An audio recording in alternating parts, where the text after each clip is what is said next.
आणि Iran Israel युद्धाची बित्तम बातमी एनडीटीव्ही मराठी तुमच्यापर्यंत सातत्याने पोहोचवते आणि अशातच आता इराणचे सुप्रीम लीडर सर्वोच्च नेते आयतुल्ला अली खामेनी यांची हत्या इस्रायल आणि अमेरिकेने नेमकी कशी केली, कोणतं मिसाईल वापरलं, कशा प्रकारे निशाणा साधला आणि एवढी सुरक्षा असताना अचूक टार्गेट कसं काय भेदलं, या सगळ्या प्रश्नांची उत्तरं पाहूयात या स्पेशल रिपोर्ट मधून।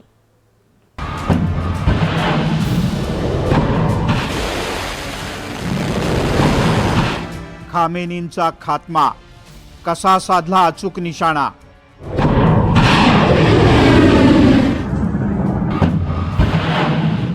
मीटिंग 1, बॉम्ब 30, ठिकाण 30, टार्गेट मात्र एकच, मिसाईलचा निशाणा फिक्स आणि खामेनींचा द एंड। शनिवारी अमेरिका आणि इस्रायलनं इराणमध्ये केलेल्या संयुक्त हल्ल्यानं संपूर्ण जग चक्रावलं। अमेरिका आणि इस्रायलच्या हल्ल्यात इराणचा top leader Ayatollah Ali Khamenei याचा मृत्यू झाला। पण प्रश्न हाच आहे की टॉप लीडर अली खामेनींवर अचूक निशाणा कसा साधण्यात आला। हल्ल्याच्या वेळेला खामेनी यांच्या वरिष्ठ सल्लागारासोबत मुख्यालयात बैठक घेत होते।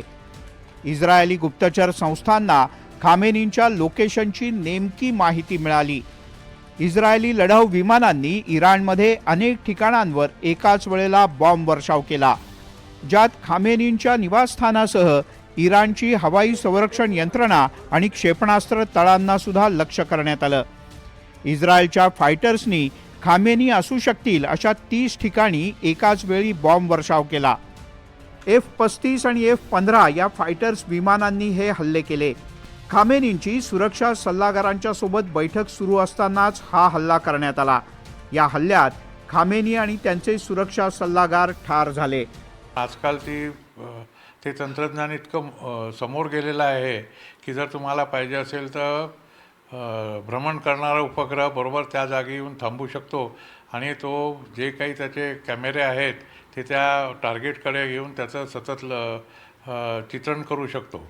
तर हे त्यांनी केलेलं असेल आहे आणि या तिघांचाही जो काही संगम झाला त्याच्यावरनं त्यांनी जे ॲनालिसिस केलं असेल त्याच्यावरनं त्यांना कळलं की किती कुठे कुठे शत्रू लपलेला आहे आणि काय काय त्या बिल्डिंग्ज आहेत, त्यामुळे कुठले बॉम्ब वापरायचे, कुठली विमानं पाठवायची, कुठल्या प्रकारचं मिसाईल त्याच्यावर मारायचं, या सगळ्याचा कम्प्युटराईज अभ्यास होतो, ज्याला आपण सध्या AI इन मिलिटरी इंटेलिजन्स म्हणतो। तसं त्याचं करून त्याचा प्रोज अँड कॉन्स सगळे करून वॉर गेमिंग करून ते ठरवतात की कुठे माणूस आहे, कुठले हत्यार त्याला लागेल आणि कुठल्या प्रकारचे डिलिव्हरी लागेल। इस्रायल आणि अमेरिकेचं जॉईंट ऑपरेशन होतं। दोघांनी आपापल्या भूमिका एकदम अचूक पार पाडल्या। इस्रायलची जबाबदारी ही इराणची टॉप लीडरशिप म्हणजेच खामेनींची खात्मा करण्याची होती, तर अमेरिकेची जबाबदारी इराणचे लष्करी तळ आणि अणुबॉम्ब निर्मितीचे तळ उद्ध्वस्त करणं ही होती। ट्रम्प यांच्याकडून दररोज इराणला हल्ल्याची धमकी दिली जात होती। त्यासोबतच जिनिवामध्ये इराणसोबत चर्चा देखील सुरू होती। केवळ एक दिवस आधी अमेरिका आणि इराण यांच्यात शांतता डील होणार अशी चर्चा होती। दोघांमध्ये मध्यस्थी करणाऱ्या ओमानच्या परराष्ट्र मंत्र्यांनी स्वतःच एका मुलाखतीत याबद्दलचा उल्लेख केला। त्यामुळे इराणची लीडरशिप थोडी निवांत होती। दुसऱ्याच दिवशी इराणच्या स्थानिक वेळेनुसार सकाळी 9:30 वाजता इस्रायलनं इराणच्या टॉप लीडरशिपला टार्गेट केलं। संसाधनं आहेत, आता आपण त्याचा अगदी छोट्या प्रमाणात प्रयोग केला होता ऑपरेशन सिंदूरमध्ये आणि आपल्याला त्याच्यात यश मिळालं होतं। तर तसंच यश अमेरिकेला फार मोठ्या प्रमाणात मिळालेलं आहे, कारण आपल्याकडे असे सॅटेलाईट नव्हते, अमेरिकेकडे आधी नव्हते। त्यामुळे आपल्याला आठवत असेल की जेव्हा पोखरणमध्ये अणुस्फोट झालेला होता 1996-97मध्ये, त्यावेळेला अब्दुल कलाम यांनी एक सिस्टीम काढली होती की त्यांना इस्रोकडनं कळलं होतं की अमेरिकन सॅटेलाईट केव्हा पोखरणवरून जातात आणि त्यावेळेला त्यांनी तिथे पूर्ण आपली हालचाल थांबवली होती आणि नंतर ते बाकीचं काम करायचे, म्हणून त्यांनी टनेल वगैरे करून ते आतपर्यंत जाऊ शकले। तर तसंच हे आहे। तर तुम्ही तुमच्याकडे इंटेलिजन्स असेल, पण तुम्ही त्याचा निष्कर्ष काय काढता आणि कशी ॲक्शन घेता याच्यावर तुमचं यश अवलंबून असतं. हल्ला इतका अचूक होता की ज्यात बरोबर खामेनींचा द एंड झाला. त्यामुळे अनेक प्रश्न उपस्थित होत आहेत. शनिवारी संध्याकाळी होणारी ही बैठक सकाळी होणार हे इस्रायलला कसं समजलं? या बैठकीनंतर खामेनी पुन्हा एकदा अंडरग्राऊंड होणार होते, पण हे लीक कसं झालं? केवळ ट्रॅकिंग सिस्टीम आणि गुप्तचर यंत्रणेकडून खामेनींचं ठिकाण कळलं का? ट्रॅकिंग सिस्टीमनं खामेनींचं ठिकाण आधी का कळलं नाही? हल्ल्याच्या आधी खामेनी कुणाला भेटले ज्यानं लोकेशन लीक केलं? इस्रायलला इतकी अचूक माहिती देणारा हा खामेनींच्याच जवळपासचा कोणीतरी असणार अशी चर्चा सुरू आहे. इस्रायल आणि अमेरिकेच्या हल्ल्यात केवळ खामेनीच नाही तर त्यांच्या कुटुंबासह टॉप लीडरशिपचा सुद्धा द एंड झालाय. ठार झालेल्यांमध्ये अयातुल्ला अली खामेनी जे इराणचे सर्वोच्च नेते होते, अमीर नसीरजादेह जे इराणचे संरक्षण मंत्री होते, तसंच इराणी लष्कराचे chief of staff major general Abdul Rahim Mousavi यांचाही समावेश आहे.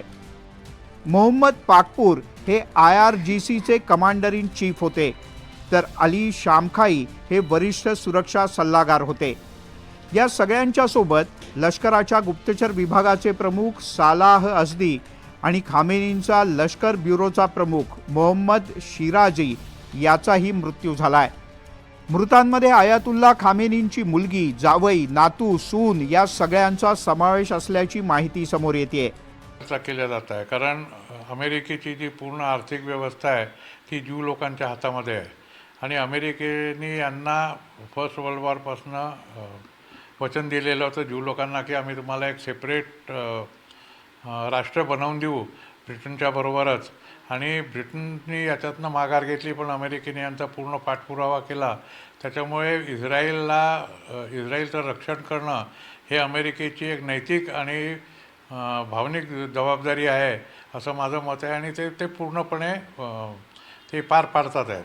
त्यामुळे इस्रायलने काही केलं तरी अमेरिका त्याला कधी दोष देत नाही. फारचा फार थोडंसं दाटून देतं, आपण कुठलीही ॲक्शन त्याच्यावर घेत नाही. खामेनींच्या मृत्यूनंतर इराण सरकारनं 40 दिवसांचा राजकीय शोक जाहीर केला. 7 दिवस सार्वजनिक सुट्टी जाहीर केली.